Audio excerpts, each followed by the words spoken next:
working for you. This is CBS 6 This Morning.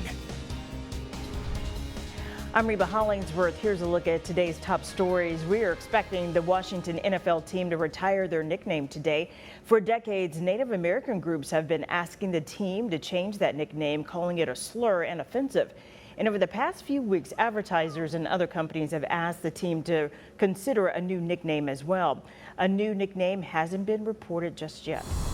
After being closed for months due to the pandemic, Topgolf Richmond, which is actually just over the county line in Henrico, will reopen today. You're required to wear a face mask. They say once you are in your bay at a safe distance from others, you can take the mask off.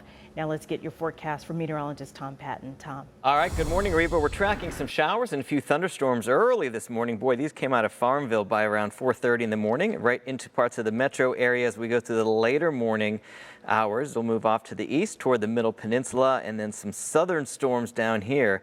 Down around Emporia. Those will move into southeastern Virginia. We'll see a few more showers and storms redevelop this afternoon. Better chances east and south, but I wouldn't leave it out the chance here in the metro. I think between around 3 and 7 o'clock will be the best chance to see some of those as we redevelop by the afternoon. Otherwise, skies will become partly sunny, and we'll have temperatures today near about 90 degrees, upper 80s to around 90. Tomorrow, 92, upper 60s to around 70 tonight, and then look what happens. The heat really turns on. Wednesday, 94, Thursday, 96, Friday, 95, chances for showers and storms again Friday, Saturday, and Sunday. Overnight low temperatures will be in the 70s.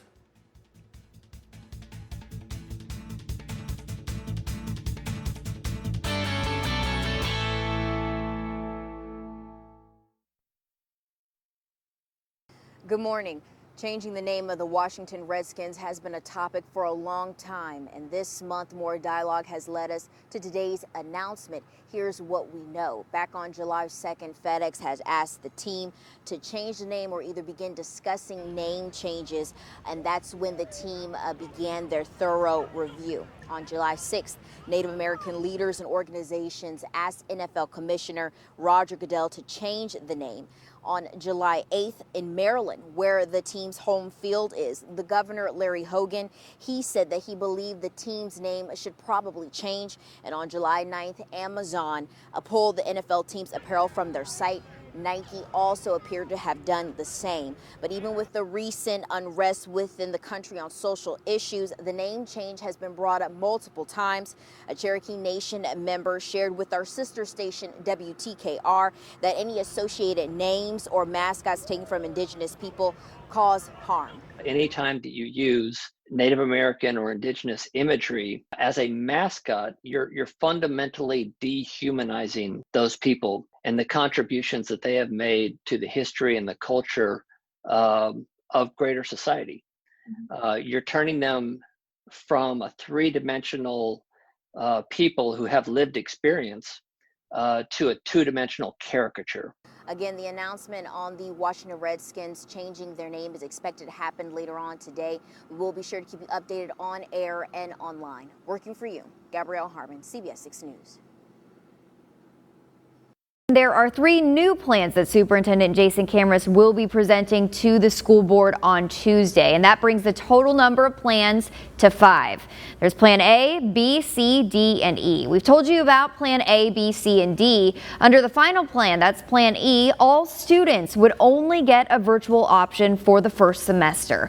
Now, under all of these plans that we mentioned, Kamras says students and families who want a virtual option will get one. Kamras also says no RPS employee will be forced to work in person, and that the district will continue to consult with the medical community to guide their decision making.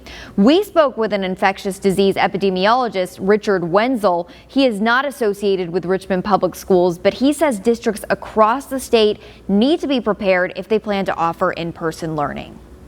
Take each step separately.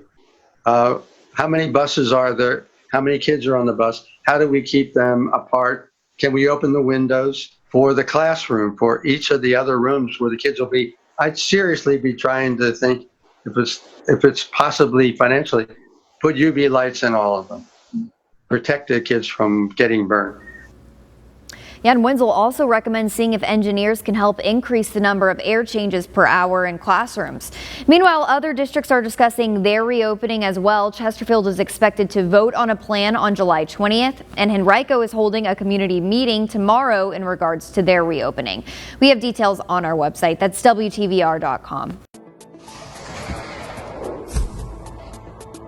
Washington's NFL team will retire the Redskins name. The Sports Business Journal was first to report the coming change. A new name will reportedly be announced later on. The expected announcement follows pressure from corporate sponsors as well as a larger national discussion about race. More than 3 million Americans have tested positive for coronavirus. That's nearly 1 out of every 100 people. About 40% showed no symptoms, according to new estimates from the CDC. In many states, the average age of new cases is going down, with more young people testing positive. China is imposing sanctions on 4 U.S. officials, including Senators Marco Rubio and Ted Cruz. The move is seen as retaliation for U.S. sanctions against Chinese officials for alleged human rights violations. Human rights groups say more than 1 million Muslims have been detained in prison camps in northwest China. When experts look at the economy and its rebound, they go through an alphabet soup of letters, with a V-shaped recovery being the best case scenario. Here's why some economists are now more worried about the economic recovery shifting towards the more dreaded letters. A resurgence of more COVID-19 cases is shifting the likely shape of our economic recovery. The fact that the virus has increased in a number of states shows that it is still very much a threat not only to one's own health, but of course also to the economy. Michelle Meyer is the head of U.S. economics at Bank of America. The initial stage of the recovery was quite robust. It felt quite V-like.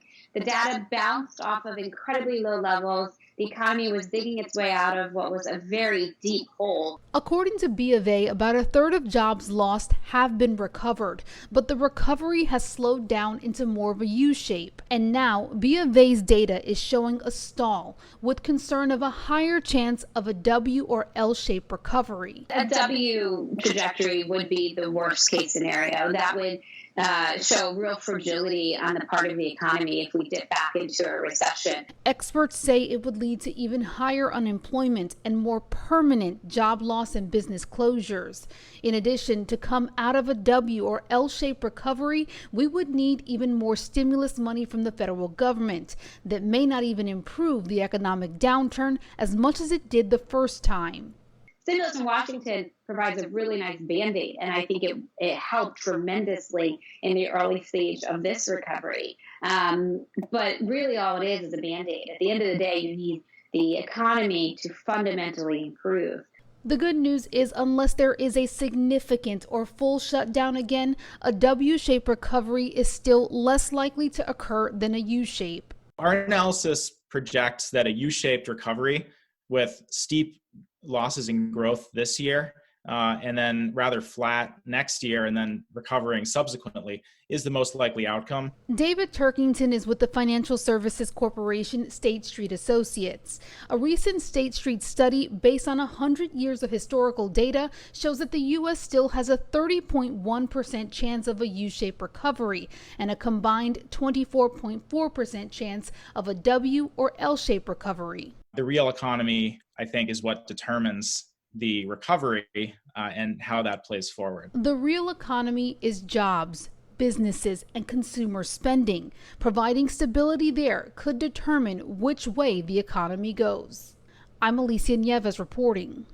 Native American communities across the U.S. are being hit hard by COVID-19. Tribes say the pandemic has exposed some infrastructure flaws. The Navajo Nation is going through some tough times right now. According to the latest numbers from the Centers for Disease Control and Prevention, non-Hispanic American Indian or Alaskan Native people have an age-adjusted COVID-19 hospitalization rate that is 5.7 times that of non-Hispanic white people. On Wednesday, Native American communities called on Congress to address long-standing infrastructure problems on tribal lands that have hurt their ability to fight the growing epidemic. In a remote hearing with the House Committee on Energy and Commerce, tribal leaders cited a need for assistance in filling voids in broadband infrastructure, healthcare systems, and sanitation. These disparities have led to our vulnerability and the disproportionate impacts of COVID-19 to our communities, both in terms of our infection rates and rate of death. The problems are especially acute for the Navajo Nation. Since confirming its first case of the virus in March, the Navajo Nation has documented some of the highest rates of infection in the U.S., with roughly 8,000 confirmed cases as of July 7th. As a result of the chronic underfunding of Indian programs, which was mentioned earlier, tribes were not equipped with prompt and adequate resources to respond to COVID-19. Nez is now calling on Congress for urgent help with the broadband and electricity problems and for help cutting through bureaucratic delays. Red tape is as much to blame as funding. It takes anywhere from 1 to 2 years to get the necessary approvals for infrastructure. The Democratic coronavirus relief bill, known as the HEROES Act, would provide $20 billion to tribal nations to help deal with the epidemic. But the bill, which passed the House in May, is now stalled. I'm Meg Hilling. Parents are facing some tough decisions as the school year looms. It's a conversation many are debating right now. Should you keep your children in school or pull them and send them to a school that's already prepared for distance learning? Bye, Genesis. Thank you for coming all the way to Ocala, 2 hours. This is a teacher with K-12 online school. It's the largest online education provider in the K-12 space. They serve 30 states with 6,000 teachers around the country and 120,000 students. Distance learning is what they do best. And these days, they're getting flooded. It's what Kevin Chavis, president of academics, says is a dramatic increase in interest from parents and thousands of applications since the spring. These are families that otherwise would not be considering a virtual option, but they say, all of them say the same thing. They are so fearful about their kids' safety. So they're educated consumers. They are shopping around, trying to figure out options. They want to know the data. They want to know about the education, the structure, the sports, and the possibility of meetups. A lot of data that we look at shows that anywhere from 10 to 40% of the average public school parent says there's no way they would send their kid back to the brick and mortar school that they've gone to. Not because they have problems with the school in terms of the service offerings they had previously, but they're definitely afraid of the safety issue. Parents everywhere know they have choices and they want answers. So if you were to sell yourself to some of these parents, what would be the biggest selling point about your virtual community and your virtual school as compared to all of the other ones that exist? Well, we've been doing it longer. We do it better, and we've refined what we do. Nearly 500 of their teachers have enrolled in a master's in education in online instruction. It was a fast switch to online that jolted parents this past spring. And it's something that Southern California mom Christy Hartman doesn't want to do again. I can't do another semester of what we experienced last year. It was disjointed. She was a 5th grader last year. She spent about 45 minutes a day. There was no live instruction from teachers at all. She says they've decided if her local school district continues full-time distance learning, she'll pull her child and send her to Sage Oak. It's a large regional charter school that offers personalized learning. Kids meet in person once every 20 school days, and the rest is teacher-guided, teacher-supported instruction led by parents at home. So essentially, Sage Oak was prepared for a pandemic before there was ever a pandemic. Pretty much, yeah. We didn't have to make a ton of changes. I mean, we did have to go virtual, which is unfortunate because we really love and value that time that we get to meet with students each month, but we do and are equipped with meeting virtually. So it wasn't a huge struggle for us, fortunately. Chelsea Onema says they're getting between 50 and 60 new student applications a day. It's a demand they can't meet due to a new bill that caps school funding and enrollment in California. Parents have some choices to make, and K-12 recommends that parents do their homework. I mean, call all of us. Call the school district. Ask those questions. Seek better answers. I mean, this is a precious time for America as we go through this education reset and this global reset. And we got to do it right, because you only have one chance to educate your child. And parents also have the chance to embrace the change in front of all of us, so we don't get left behind. I'm Stephanie Stone, reporting. It's no secret we're living in stressful times, and that stress could be leading to more broken hearts. A new study finds cases of broken heart syndrome increased during the coronavirus pandemic. Cleveland Clinic's Dr. Ankur Kalra explains we all react to stress differently. Each time we have a stress response, it's the fight or flight response, and the adrenaline goes up. How one reacts to that emotionally is different, but how our organs react to it is entirely different as well. Broken heart syndrome has symptoms similar to a heart attack, like shortness of breath or chest pain. However, people with broken heart syndrome usually don't have blocked arteries. Instead, stress changes the shape of the heart, which affects its ability to pump blood effectively. Cleveland Clinic researchers found cases of broken heart syndrome doubled in 2 of their hospitals. In March and April of 2020, just as the coronavirus pandemic started in the United States. We're all experiencing different types of stress right now, from job loss to social isolation, and even concerns about getting coronavirus. Dr. Kalra says it's important to manage stress with self-care. He suggests daily exercise and meditation. It's extremely important to connect with your inner self. And as flossy or as sugar-coated as it may sound, it actually really works. And there's science behind that to show that it actually really works. Dr. Kalra also says it's important to stay connected with family and friends virtually or on the phone. Hey, good Monday morning. We had those showers and storms moving through parts of the metro earlier this morning. We'll get back to that here in a second. Let's talk about temperatures, as we're in for a nice climb this week, up into the middle 90s by Thursday, about 96, and then we gradually come back in time for the weekend. But the average is 90, so we look to be a bit above average on this trend at this point. Now, as far as rain goes, I think we'll see some more showers and storms developing this afternoon, probably between about 3 to 7. It looks like the better or favorite area may be south and east of Richmond, but I think there still could be some at least spotty around the metro area, so we'll be keeping an eye on that. There's 5 o'clock this afternoon through about 7 to 8 o'clock. So we'll watch those. There'll be high humidity, so the potential for downpours and gusty winds will be with us on those. Otherwise, we'll look for highs today near about 90 degrees. As I mentioned, we start to climb by the middle of the week, middle of the night, mid-90s, 60s and 70s at night. That humidity really kicks in with those overnight lows in the 70s. Have a good day. One sector of the economy that skyrocketed as the pandemic hit is now seeing global shortages. Demand for bikes is nearing all-time highs. Bicycles seem to be everywhere. That is, unless you're trying to buy one. At Edgebrook Cycle and Sport, bikes have become a hot commodity during the pandemic. It has been off the charts. It's unprecedented. So much so that there's a critical shortage, not just here in Chicago, but everywhere. We have about 10% of our usual inventory, and our service work, which you see kind of surrounding me here, is about 300% what it normally is. In fact, bike racks at retail giants like Walmart, Target, and Dick's are almost completely bare.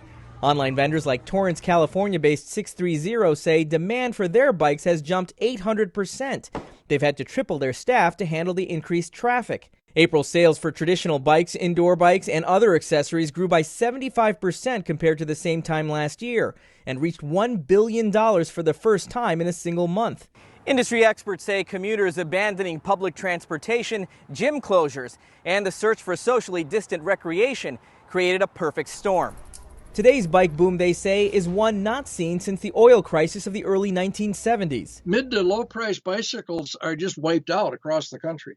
Jay Townley is with Human Powered Solutions and spent much of his 60-year career at Schwinn and as president of Giant Bicycle Company. Along with new bike sales, bicycle repair has skyrocketed. There's a lot of shops. If you call around the shops in your area, you'll find a lot of them are weeks out for repair. Townley says the U.S. bicycle market is import dependent, with more than 90% coming from China.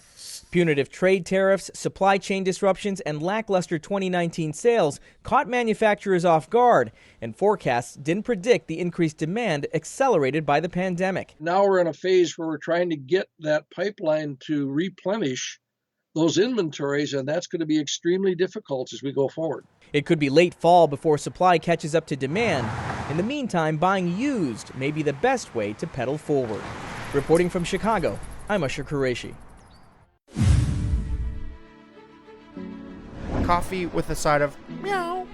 Amanda Jones decided to open the first cat cafe in Florida's Tampa Bay area.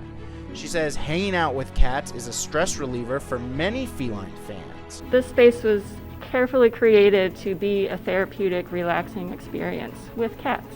The cats in the cafe come from an animal shelter. The goal is to help them find their perfect homes. During the pandemic, many people are struggling to pay for their own food, let alone their pets.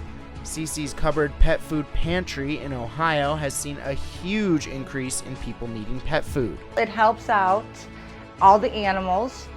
It helps out the parents. They don't have to give their dogs away. They don't have to put them to sleep. The pantry gives away up to 3,000 pounds of pet food in a single distribution day, and a little peace of mind for pet owners. Michigan man says his cat Fluffy helped save his life after a bad fall. The 84-year-old was on the floor for hours until he says Fluffy knocked the phone from the counter to the floor, close enough for him to reach it. He'll never be away from me until the day I die. Proving even cats can be heroes.